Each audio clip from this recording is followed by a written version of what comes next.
नमस्कार विद्यार्थियों, अनिवार्य हिंदी की कक्षा में आप सभी का हार्दिक स्वागत है। हम अध्ययन कर रहे थे डॉक्टर राम कुमार वर्मा की एक प्रसिद्ध एकांकी उत्सर्ग। डॉक्टर राम कुमार वर्मा की एकांकियों में एक से बढ़कर एक एकांकी है। उन्होंने एकांकी साहित्य को समृद्ध करने में अहम भूमिका निभाई है। हिंदी एकांकी के इतिहास में उनका कार्य मील का पत्थर है। एक नए युग की शुरुआत है, पूर्व और पश्चिम का समावेश है, कला का एक उत्कृष्ट उदाहरण है।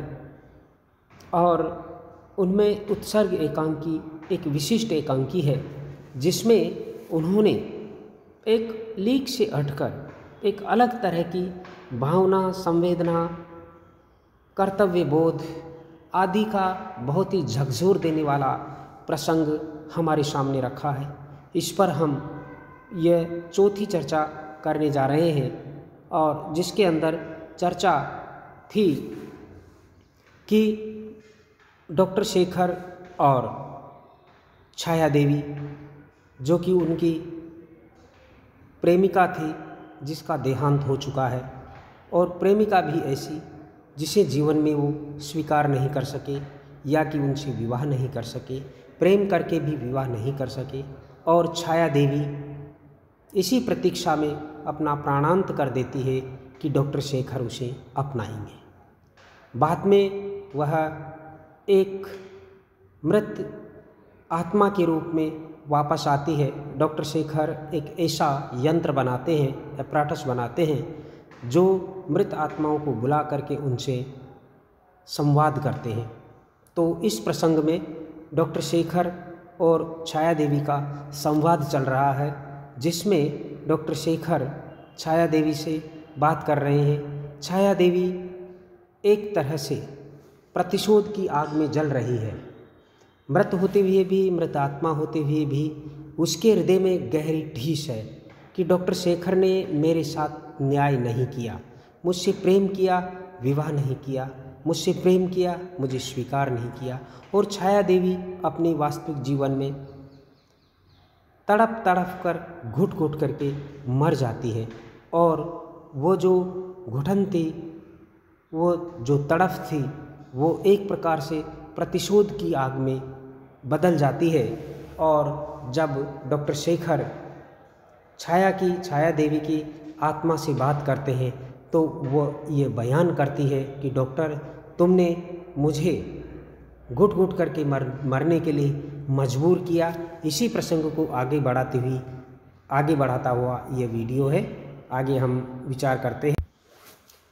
छाया देवी अपनी तरफ से डॉक्टर शेखर से कहती है, इंद्रधनुष बनने के पहले ही तूफान आ गया, लेकिन तुम कमज़ोर थे डॉक्टर, तुमने बहादुरी नहीं दिखाई, तुमने प्रेम किया लेकिन उसे स्वीकार नहीं किया।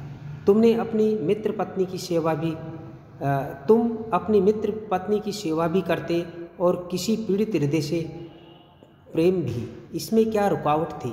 तुम इन दोनों दायित्वों को पूरा कर सकते थे, लेकिन तुमने नहीं किया। तुमने पीड़ित हृदय की पीड़ा को कभी महसूस नहीं किया और तुम अपने मित्र की पत्नी की सेवा में लगे रहे, उसके परिवार की सेवा में लगे रहे और मुझे भूल गए, मुझे भुला दिया गया। मनुष्य क्या नहीं कर सकता? वह सूर्य की तरह उष्णता भी पहुंचा सकता है और प्रकाश भी, लेकिन तुम सिर्फ एक चिंगारी की तरह उष्णता देकर काले कण की तरह जमीन पर गिर पड़े। तुम प्रकाश नहीं दे सके डॉक्टर। मेरे पास तुम्हारे पूर्व जन्म का भी चित्र है जिसमें तुमने मुझसे विवाह किया था। उसी के नाते मैंने तुमसे प्रेम किया। छाया देवी इस जन्म का नहीं, अगले जन्म का भी विवरण प्रस्तुत कर रही है। और इस प्रकार से आत्माओं का कहा जाता है कि जन्म जन्मांतर का संबंध होता है। तो छाया देवी उसका भी यहाँ पर उल्लेख करती है कि छाया देवी इससे पहले के जन्म में भी विवाह किया था। उसी की जो कि क्या कहती है, तुम प्रकाश नहीं दे सके डॉक्टर, मेरे पास तुम्हारे पूर्व जन्म का भी चित्र है। तुम्हारे पूर्व जन्म की भी कहानी मेरे पास है जिसमें तुमने मुझसे विवाह किया था, उसी के नाते मैंने तुमसे इस बार विवाह किया है, लेकिन किंतु डॉक्टर तुम उस पर खरे नहीं उतर पाए। 40। आगे देखिए,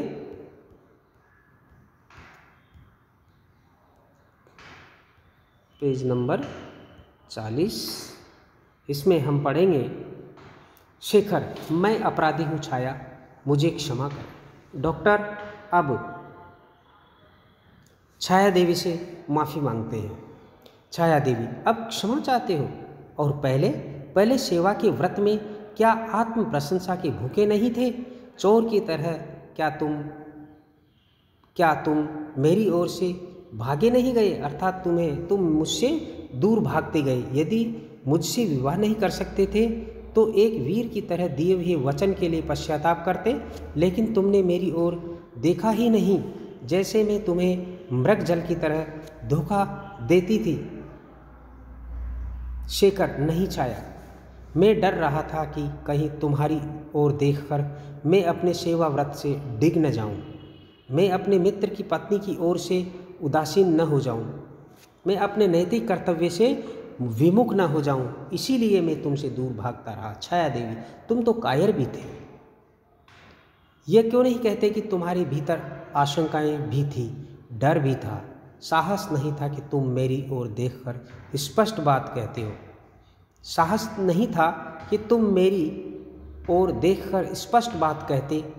शीशे को तोड़कर उसके चूर हुए टुकड़ों को भी उठा लिया होता, अर्थात जब मैं जीवन में आखिरी समय में सब तरह से टूट कर बिखर गई थी, उसी समय तुम मुझे स्वीकार कर लेते, तब तो कम से कम मेरे प्रति लोक दृष्टि में इतना आकर्षण नहीं मान लिया जाता।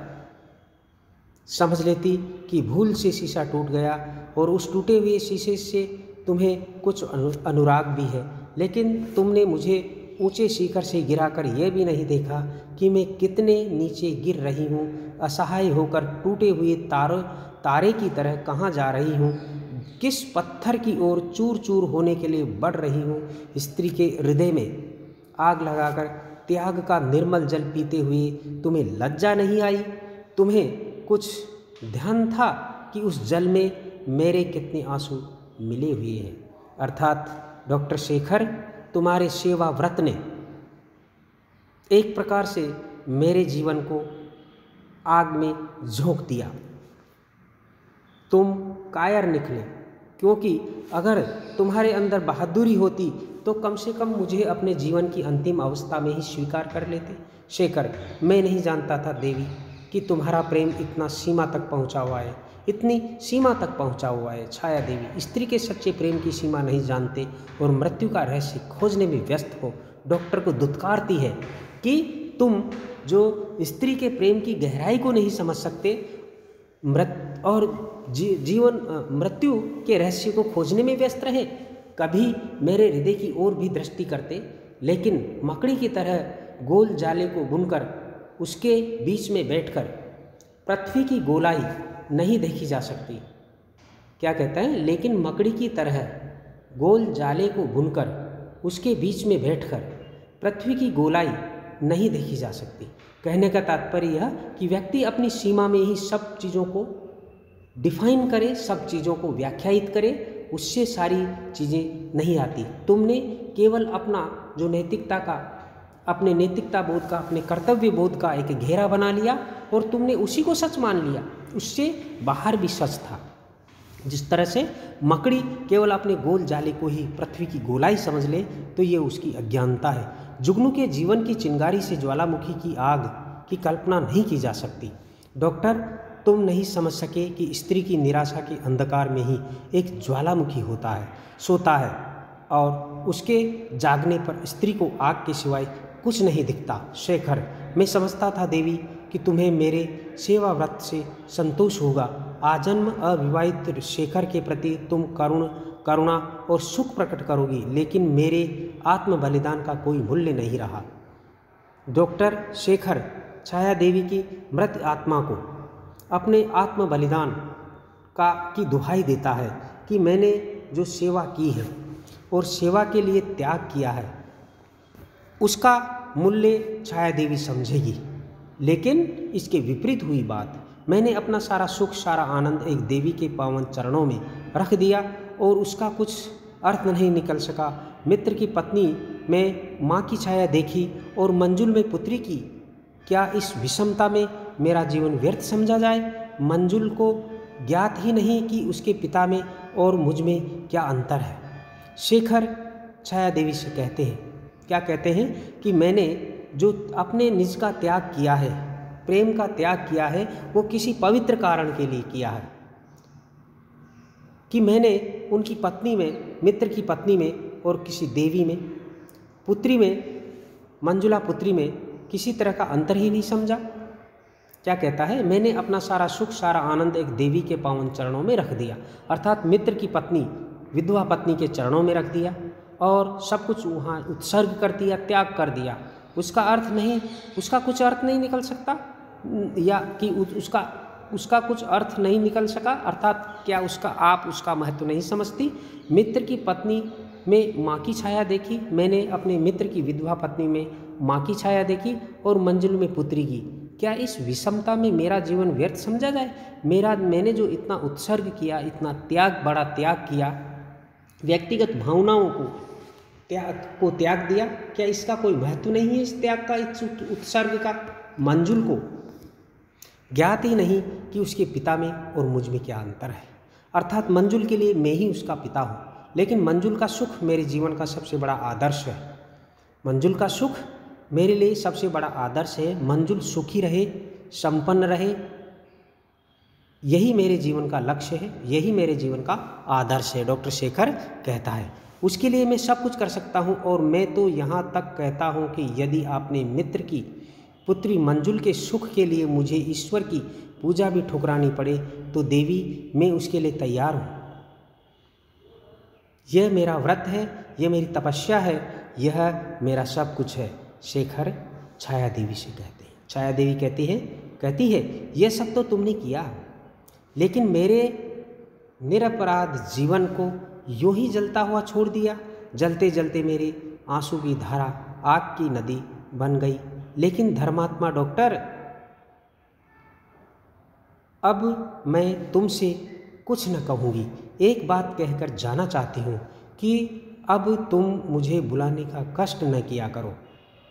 मुझे, अर्थात मेरी इस मृत आत्मा को तुम अपने अपराटस के माध्यम से, अपने खोजे हुए यंत्र के माध्यम से, अपनी साधना के माध्यम से, अपने रहस्यमयी ग्रंथों के माध्यम से, ओलिवर लॉज की पुस्तक के माध्यम से तुम मुझे बार बार बुलाया मत करो, आने के लिए विवश मत किया करो।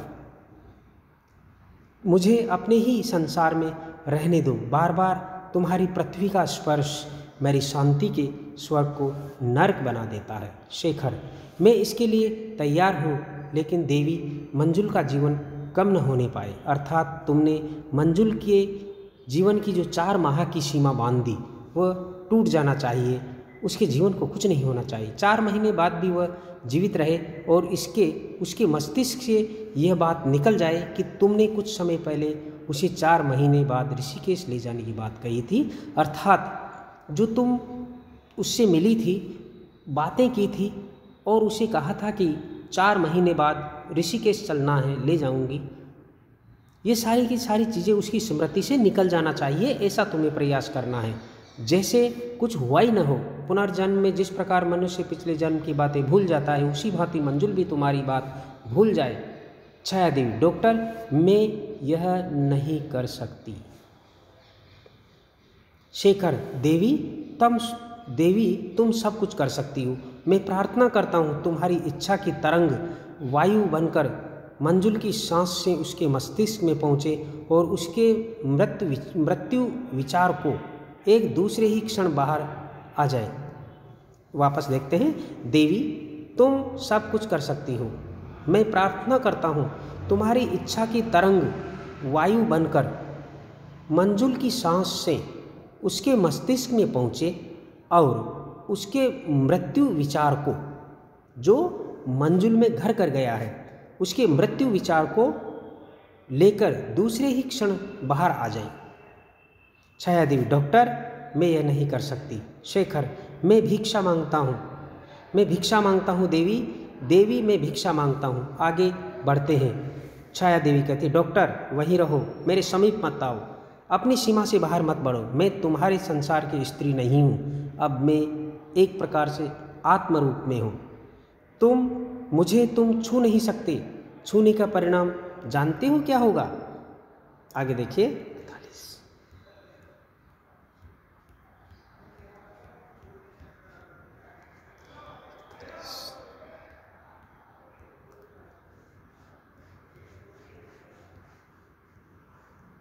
बहुत ही महत्वपूर्ण एकांकी है, बड़ी रोमांचक एकांकी है, कि रोमांचक कथा है, उसका परिणाम बहुत भयंकर होगा। शेखर रुक कर, छाया आगे नहीं बढ़ूंगा, लेकिन मेरी प्रार्थना स्वीकार करो छाया देवी। छाया देवी डॉक्टर कुछ वर्ष पहले की बात सोचो, मैंने तुमसे प्रार्थना की थी और तुमने तिरस्कार किया था, आज तुम प्रार्थना कर रहे हो, बोलो मैं तुम्हारा तिरस्कार करूं?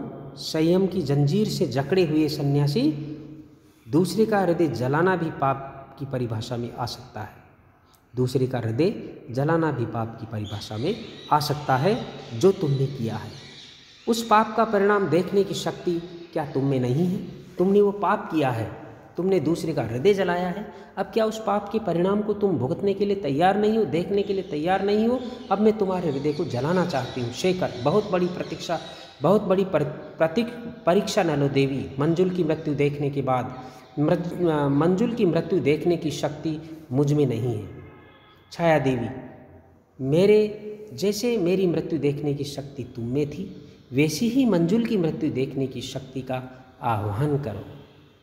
छाया देवी टस से मस नहीं होती है मंजुल को ले जाने के संदर्भ में। वह क्या कहती है कि डॉक्टर शेखर कहता है कि हे देवी, मैं छाया देवी को मंजुल को नहीं छोड़ सकता, मंजुल की जो मृत्यु है उसके दुख को मैं सहन नहीं कर सकता।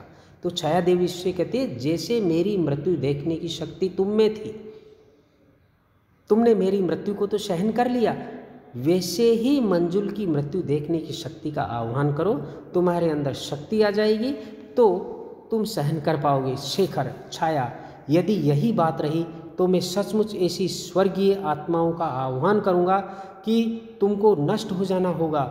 मेरे आराध्य शक्ति दो कि मैं छाया को नष्ट कर सकूं, तुम्हें नष्ट होना होगा छाया। छाया देवी डॉक्टर फिर से कहना इस वाक्य को, फिर मुँह पर न लाना, आत्माएं नष्ट नहीं होती, न वे उत्पन्न होती है, मैं नष्ट नहीं हो सकती, मुझसे युद्ध करने में तुम्हारी हार होगी, यह मैं जानती हूँ। तुम्हारे ये सारे यंत्र नष्ट हो जाएंगे, तुम नष्ट हो जाओगे, और देखो तुम अपनी सीमा से बहुत बढ़ते जा रहे हो। मृत्यु के रहस्य को कोई नहीं जान सकता, लेकिन तुम अपने परिश्रम से बहुत कुछ जान गए। यह रहस्य संसार के मनुष्यों के लिए नहीं है।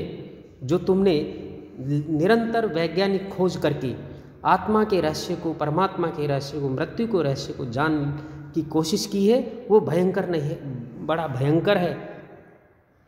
ये मनुष्यों के वश की बात नहीं है, मनुष्य के ज्ञान क्षेत्र की वस्तु नहीं है। ईश्वर ने मृत्यु को जीवन के बाद इसलिए बनाया है कि संसार का जीवन रहे। शेखर लेकिन मैं रुक नहीं सकता देवी। छाया रुकना होगा, तुम्हारी ही खोज का परिणाम है कि मंजुल अपनी मृत्यु की बात जान सकी है। शेखर ओह मंजुल की मृत्यु, बचाओ देवी मुझे। छाया देवी कहती है तुम मंजुल के लिए सब कुछ कर सकते हो। शेखर सब कुछ? अपने जीवन के बंधन भी तोड़ सकता हूँ, अपने जीवन के बंधन भी तोड़ सकता हूँ। छाया देवी तो पहले अपना ये यंत्र तोड़ो। छाया देवी कहती है तो पहले तुम अपना ये यंत्र तोड़ो तीव्र दृष्टि से।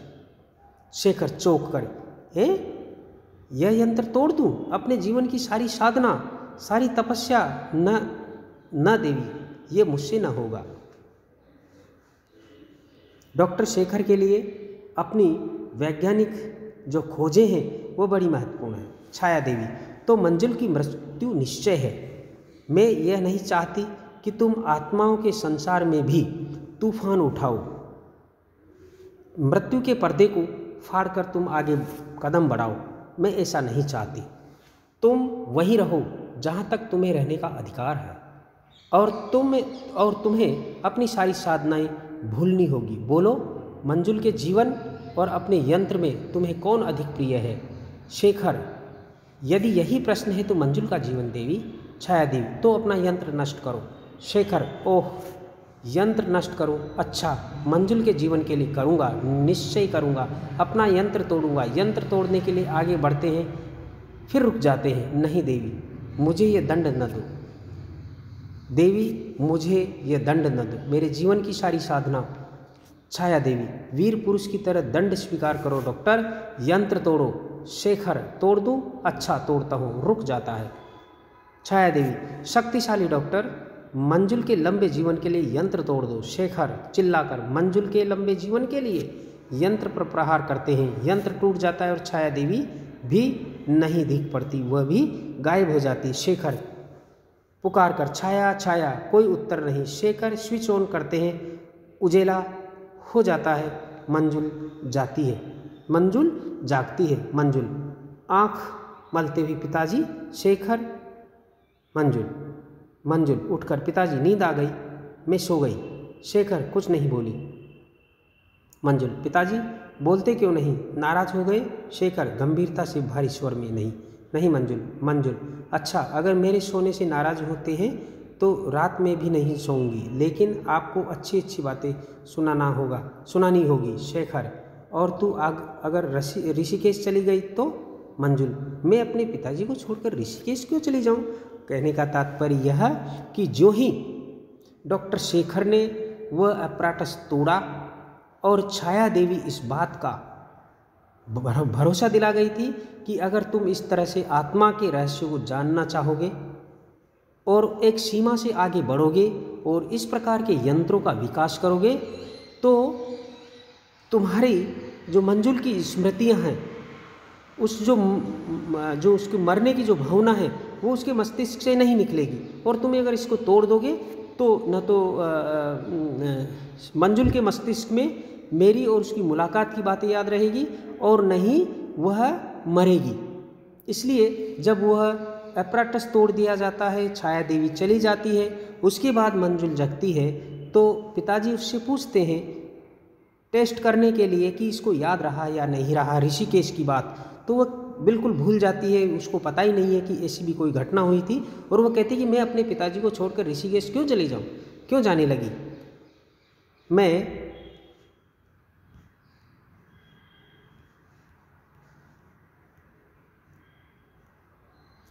मैं तो हमेशा यही रहूँगा आपके पास। शेखर, तुमसे किसी ने अपने साथ ऋषिकेश ले जाने की बात कही थी? मंजुल, मुझसे सोचती है, मुझसे कौन कहेगा? यदि मुझे आप अपने पास से हटाना चाहते हो तो बात दूसरी है। शेखर, ओह मेरी मंजुल को हृदय से लगाते हैं। मंजुल टूटे हुए एपराटस को देखकर, ओ यह किसने तोड़ा पिताजी? एपराटस के पास शीघ्रता से जाती है। शेखर गंभीरता से, मैंने। मंजुल, आपने? अरे आप तो इसके एक कार्क के इधर से उधर होने पर चिंतित होते थे, आपने कैसे तोड़ा? शेखर, मैंने तोड़ दिया। मंजुल, मैंने। अब कोई खोज नहीं करूँगा, अब मैं और मंजुल मेरी बेटी। मंजुल, पिताजी। शेखर, मंजुल दोनों एक दूसरे की ओर बढ़ते हैं और मंच पर पर्दा गिरता है। इस प्रकार से एकांकी बड़ी ही महत्वपूर्ण है, जिसमें डॉक्टर शेखर के जीवन की कुछ सीमाएं हैं कि वह जिससे प्रेम करता है उसे विवाह नहीं करता और नैतिक कर्तव्य में मित्र की पत्नी के लिए अपने व्यक्तिगत जीवन को तो दांव पर लगाता ही है, साथ ही उसकी प्रेमिका के जीवन को भी नर्क बना देता है। अब इसमें क्या उचित है क्या अनुचित है, पाठक इसमें अपना निर्णय खुद कर सकते हैं। लेकिन जहाँ तक एकांकी के शिल्प का, संवेदना का, विषय का, संयोजन का सवाल है, वो बड़ा ही महत्वपूर्ण बन पड़ा है। हम अगली चर्चा में इस पाठ पर आधारित प्रश्नोत्तर पर विचार करेंगे। धन्यवाद।